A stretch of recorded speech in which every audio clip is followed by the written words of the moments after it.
landasan hukum dan pelaksanaan persatuan dan kesatuan berbangsa dan bernegara. Assalamualaikum warahmatullahi wabarakatuh. Halo anak-anak, berjumpa lagi dengan Bu Ella pada mata pelajaran PPKN. Nah, bagaimana kabar kalian hari ini? Semoga tetap semangat ya, walaupun kita masih hanya bertemu lewat layar kaca, belum bisa bertemu dengan secara langsung. Nah, anak-anak, sekarang persiapkan buku ESPS kalian, buku PPKN ya, dan juga alat tulisnya. Sebelum kita memulai pembelajaran, mari kita membaca basmalah bersama-sama. Bismillahirrohmanirrohim. Sudah siap ya? Oke. Nah, anak-anak, kalian masih ingatkah pelajaran kita minggu lalu? Ya, minggu lalu kita sudah belajar tentang makna persatuan dan kesatuan berbangsa dan bernegara. Apa maknanya anak-anak? Makna persatuan dan kesatuan berbangsa artinya bersatunya seluruh rakyat yang memiliki keragaman suku, budaya menjadi satu, yaitu bangsa Indonesia. Nah, sekarang kita akan mempelajari tentang landasan persatuan dan kesatuan bangsa serta pelaksanaan persatuan dan kesatuan berbangsa dan bernegara. Sebentar ya. Ayo diperhatikan. Di sini Ibu sudah menuliskan ada 3 poin landasan hukum persatuan dan kesatuan bangsa. Silahkan dibuka buku kalian halaman 116. Nah, persatuan dan kesatuan bangsa itu ada landasannya. Kenapa kok kita harus memupuk persatuan dan kesatuan bangsa? Salah satunya adalah ada landasan ideologinya, yaitu sila ketiga Pancasila. Tentunya kalian ingat ya bunyinya. Bunyinya bagaimana? Persatuan Indonesia. Pintar. Kemudian yang kedua, landasan konstitusionalnya adalah Undang-Undang Dasar 1945 yang terdiri dari tiga poin. Poin yang pertama adalah alinea keempat pembukaan Undang-Undang Dasar. Bagaimana bunyinya? Tentunya kalian sudah sering mendengarnya waktu upacara bendera hari Senin, ya kan? Nah, ini dikhususkan di poin yang berisi tentang dasar negara, yaitu negara Republik Indonesia yang berkedaulatan rakyat dengan berdasar kepada ketuhanan yang Maha Esa, kemanusiaan yang adil dan beradab, persatuan Indonesia, ya, dan seterusnya. Kemudian yang poin kedua, pasal 1 ayat 1. Bagaimana bunyinya? Pasal 1 ayat 1 adalah negara Indonesia adalah negara kesatuan yang berbentuk republik. Pintar. Kemudian yang poin ketiga, pasal 30 ayat 1. Bagaimana bunyinya? Tiap-tiap warga negara berhak dan wajib ikut serta dalam usaha pertahanan dan keamanan negara. Pintar. Kita masuk ke poin yang ketiga, landasan operasional. Landasan operasional pada persatuan dan kesatuan bangsa adalah ketetapan MPR nomor 4 MPR tahun 1999 tentang GBHN. GBHN itu adalah kepanjangan dari garis-garis besar haluan negara. Nah, GBHN ini memuat betapa pentingnya persatuan dan kesatuan untuk mencegah perpecahan bangsa. Diingat lagi yuk, ada 3 landasan, landasan ideologi, landasan konstitusional, dan juga landasan operasional. Pancasila sila ketiga sebagai landasan ideologinya. Terus kemudian landasan konstitusionalnya adalah Undang-Undang Dasar 1945. Yang terdiri dari 3 poin, alinea keempat pembukaan undang-undang, pasal 1 ayat 1, pasal 30 ayat 1. Kemudian yang ketiga, landasan operasionalnya adalah ketetapan MPR nomor 4 MPR tahun 1999 tentang GBHN. Sudah paham ya anak-anak? Sampai sini landasan hukumnya. Kalau sudah paham, kita akan lanjut ke pelaksanaan persatuan dan kesatuan dalam kehidupan berbangsa dan bernegara. Ibu hapus dulu ya.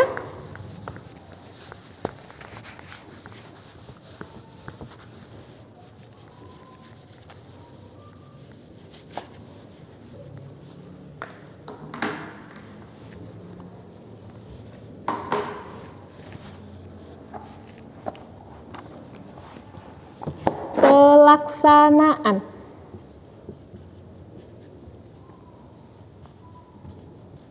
Persatuan dan kesatuan dalam kehidupan berbangsa dan bernegara. Otomatis ini adalah kegiatan atau sikap-sikap yang perlu kita terapkan baik di lingkungan rumah, di lingkungan sekolah maupun dalam kehidupan berbangsa dan bernegara. Nah, kita akan menuliskan ada 3 poin, yaitu persatuan dan kesatuan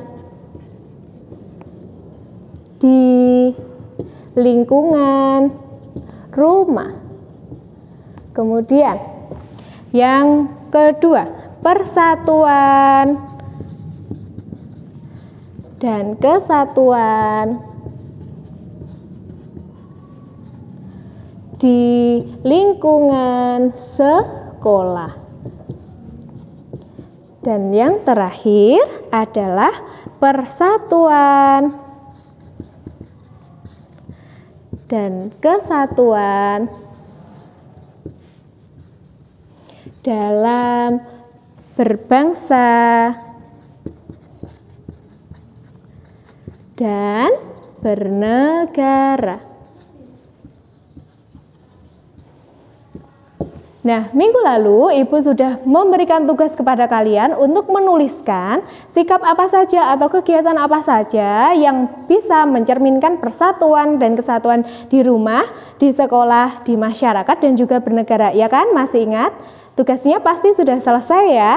Nah, Ibu akan membahasnya kali ini, tetapi Ibu masukkan kepada 3 poin ini. Kalian bisa membuka buku kalian halaman 118 ya, disimak baik-baik. Persatuan dan kesatuan di lingkungan rumah.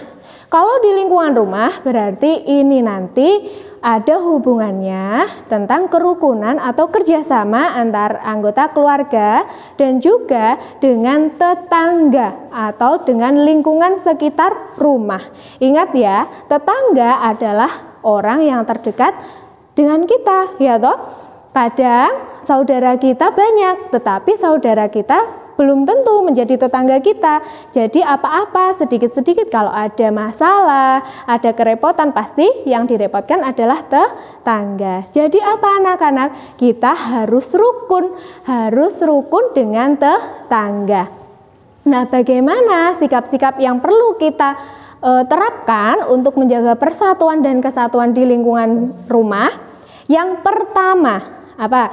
Yang di lingkungan rumah dulu, misalkan bekerja sama dengan anggota keluarga untuk membersihkan rumah, boleh. Terus kemudian ada lagi membantu ibu memasak, ini bagi yang perempuan ya kan. Terus kemudian kalau yang berkaitan dengan tetangga kita, misalkan kalian disuruh ibu kalian untuk membeli gula di toko, kemudian kalian berjumpa dengan tetangga kalian yang sedang menyapu halaman di depan rumahnya, maka sikap yang sebaiknya kalian lakukan adalah menyapa, ya toh? Boleh menyapa dengan pagi Pak, atau pagi Bu, atau Assalamualaikum. Yang penting kita menyapa, jangan pura-pura tidak tahu atau hanya lewat saja ya. Itu tandanya apa? Kita peduli dengan tetangga. Nanti tetangga kita juga akan merasa senang. Nah, manfaatnya apa?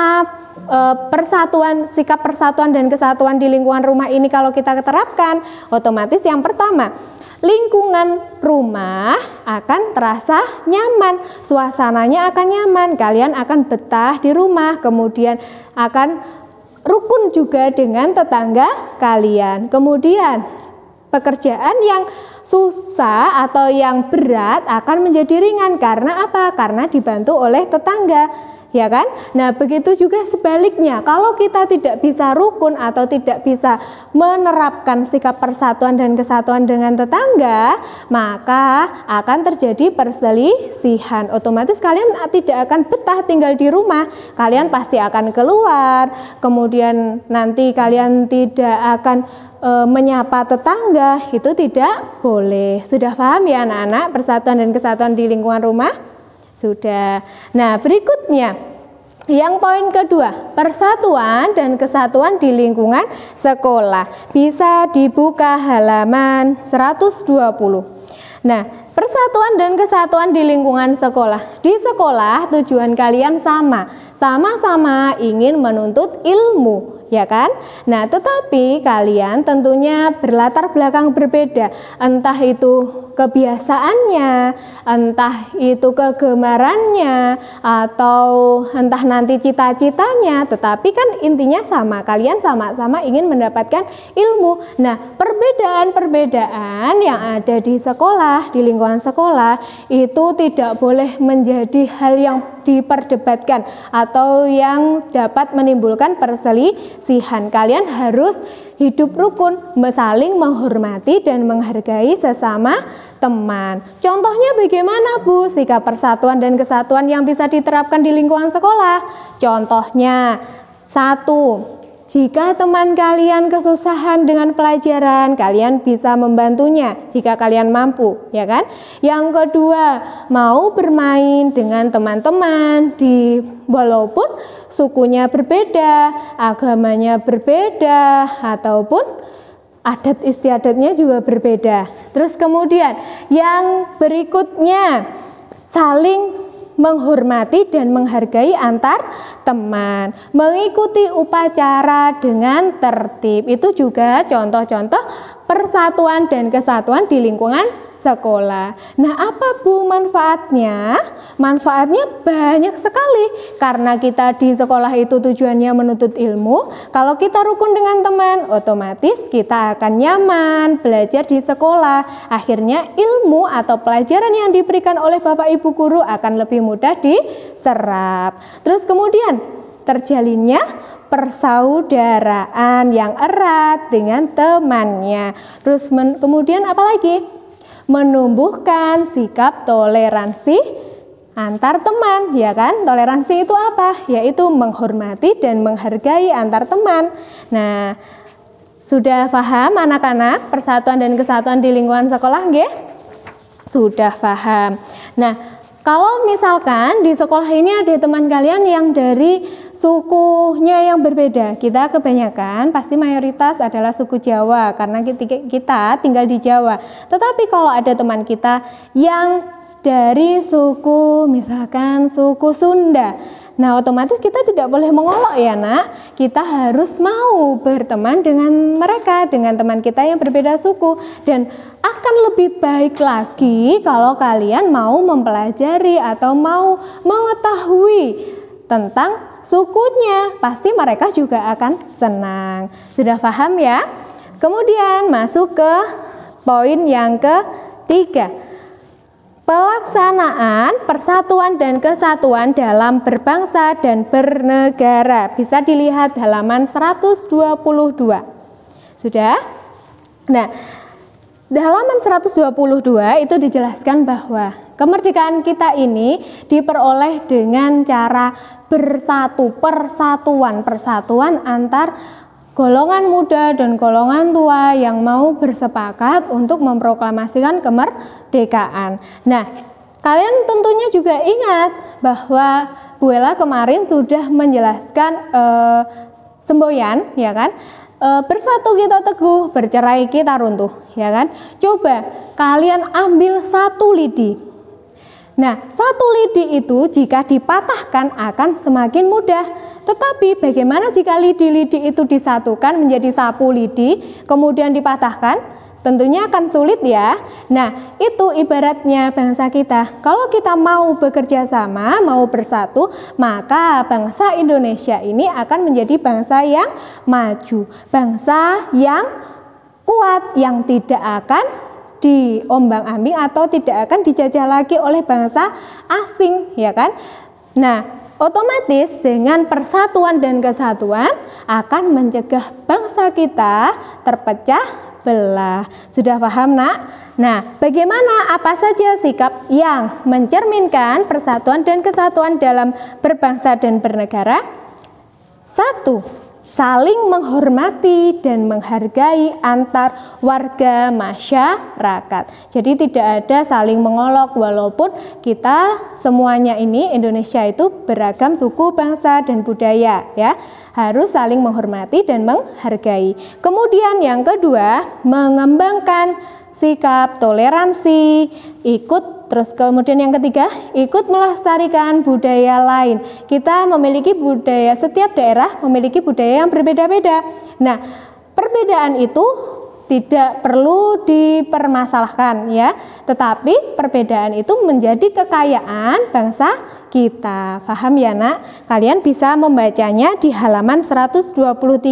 Nah, apa Bu manfaatnya persatuan dan kesatuan dalam berbangsa dan bernegara? Yang pasti negara kita akan menjadi negara yang kuat, aman, damai, tentram ya. Terus tidak ada perselisihan antar suku, budaya, dan sebagainya. Nah, sudah paham ya, Nak? Jadi dari ketiga ini dapat Ibu simpulkan sikap apa saja yang perlu kita tanamkan untuk menjaga persatuan dan kesatuan berbangsa dan bernegara. 1. Peduli. Peduli itu berarti kita harus peduli dengan orang lain, ya tolong menolong. Ya, kita tidak boleh acuh tak acuh dengan tetangga atau dengan orang lain ya. Kemudian yang kedua, toleransi. Artinya kita harus saling menghormati dan menghargai. Apapun itu harus dihormati dan dihargai. Kemudian yang ketiga adalah mementingkan kepentingan bersama di atas kepentingan pribadi. Jadi kita harus lebih mementingkan kepentingan umum daripada kepentingan kita sendiri. Nah, anak-anak, demikian pemateri kita untuk pelaksanaan persatuan dan kesatuan berbangsa dan bernegara. Ada yang kurang jelas bisa ditanyakan langsung kepada Bu Ella ya. Baik, untuk tugasnya, tugas kalian adalah mengerjakan. Silahkan dibuka halaman 116, itu ada kuis. Kuis dikerjakan. Kuis halaman 116, kuis halaman 117, kemudian kuis halaman 119, dan kuis halaman 120 yang terakhir, 121 juga ya. Yang terakhir adalah kuis halaman 123. Ada 10 nomor ya, Nak. Nanti kalian tulis soalnya dan juga jawabannya ya. Sekali lagi silahkan dikerjakan kuis yang ada tulisannya kuis dari halaman 116 sampai 123. Ada 10 nomor. Sudah jelas ya? Sudah paham? Baik, terima kasih untuk waktunya dan Bu Ella minta maaf apabila ada kesalahan atau kata-kata yang kurang berkenan di hati kalian. Nah, semoga kita tetap diberikan kesehatan, tetap semangat, jaga kesehatan, dan jangan lupa bersyukur. Akhirul kalam, wassalamualaikum warahmatullahi wabarakatuh.